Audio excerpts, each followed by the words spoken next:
Well, with those words this morning from the Holy Gospel, we have completed chapter 6 of the Gospel of John. So the church kind of put this chapter 6 in here, and you've all been privy over the last several weeks. It's right, Jesus, I am the bread of life.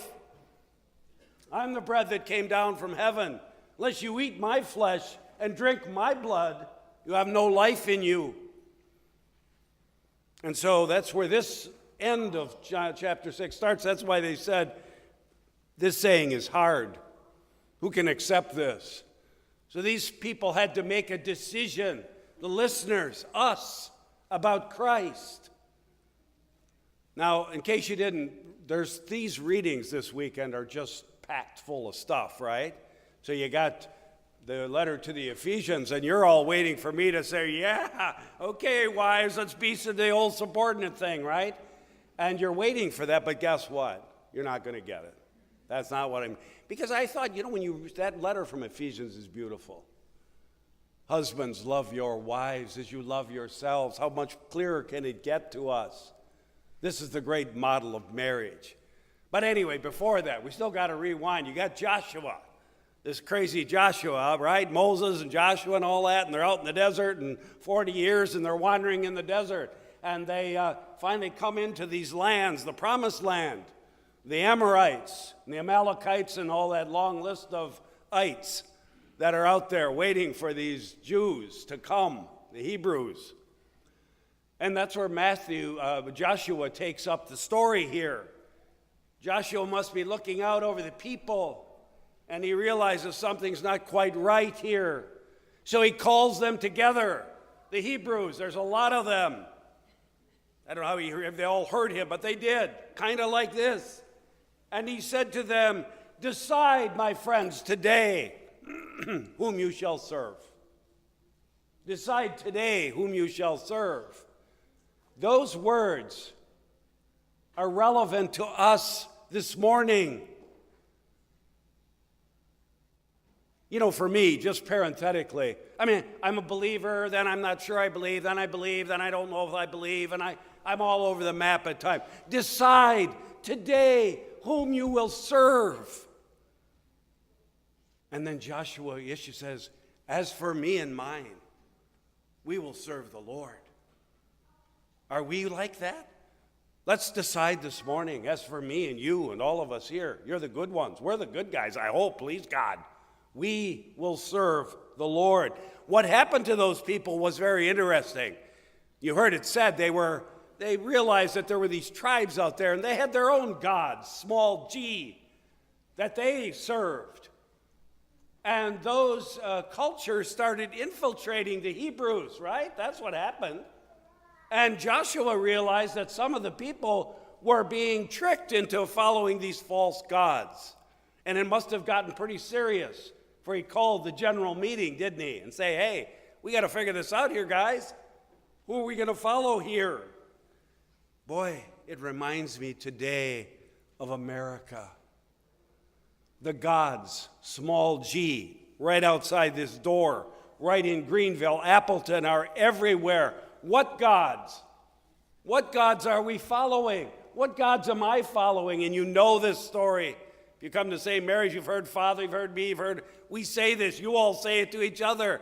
They're everywhere. The gods of technology are just one, right? Did I say that too loud? The gods of technology. I can laugh here, but how many people come in? And of course, we have our phones and our iPhone looking at us. I'm not picking on you. And we follow this God. We're tied to it. You know what I'm talking about, young people, right? Is that bad, good? Well, I don't know. That's for somebody else to decide. But I think lots of it's bad. And it becomes a God to us. But that's just one God. How about the gods that are speaking into our ears that marriage is not what the Catholic Church says it is, what the Catholic Church proclaims it is? That marriage is being redefined before our very eyes. And you and I, dear friends, have to decide, am I with Christ and the church, or am I not? And life itself is being challenged, is it not? I read several stories this week where life by countries is being challenged. Euthanasia is now coming front and center. So all us old guys here like me better be worried. Because if I go to the hospital, apparently there are some in the medical community would just as soon, how shall I say this, eliminate me as a non-contributor. That could be true, but I don't want to go there. Life itself is being challenged. You know that. Everywhere. And it demands an answer. What God will you follow? What God will you serve? You and me. And young people, as you go back to school, we hear today about bullying. Well, I hope I wasn't a bully. I never liked bullies. Anybody here like bullies? No. The problem is when I saw a bully, often I didn't do anything about it. Because I was afraid that I'd get bullied, I suppose. I don't know. When you go back to school, though, you can be that person because you make a decision against something that I'm going to be this person that stands for Christ, even though it might cost you something. And by the way, that's the key, isn't it? I can live a Christian life, and I think these days are coming to an end. But for most of my life, I've lived a Christian life with no penalty. Cost me nothing. I can just kind of have my mouth, yeah, I'm a Roman Catholic, isn't that great? Oh, yeah, I believe, and that's about it. I go to church on Sunday, I'm a good Catholic. It's way more than that. That's a big part of it, don't get me wrong. I didn't say I don't go to church on Sunday. That's primary.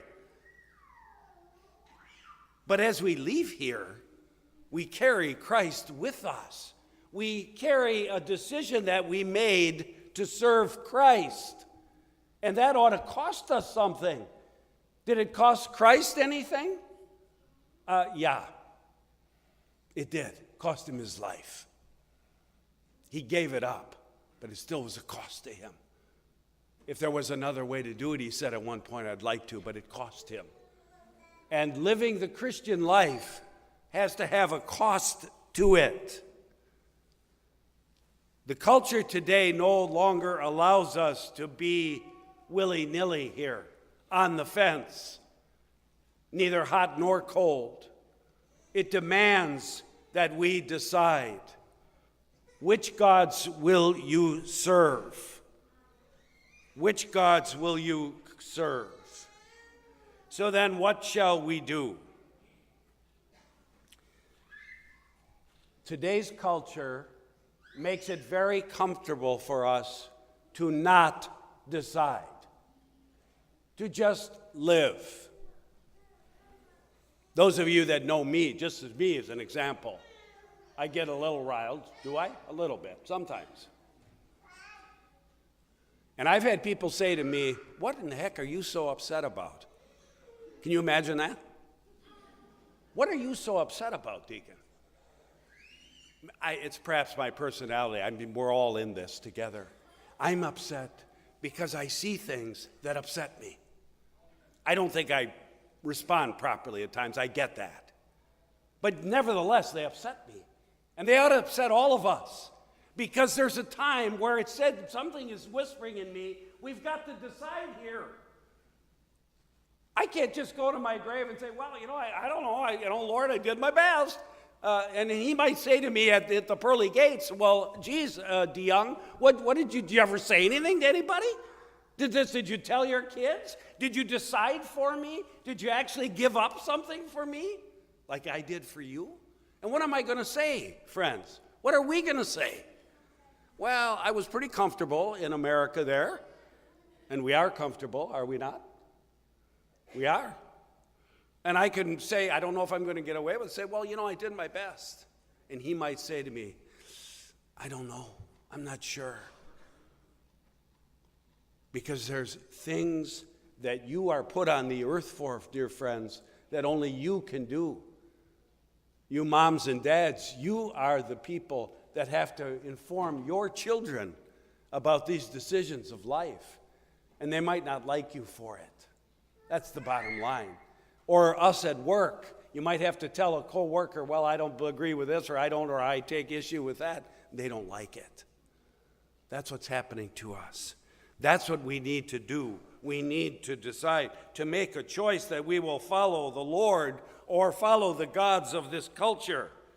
And I know you don't want to do that. You're here this morning. That's why you've come.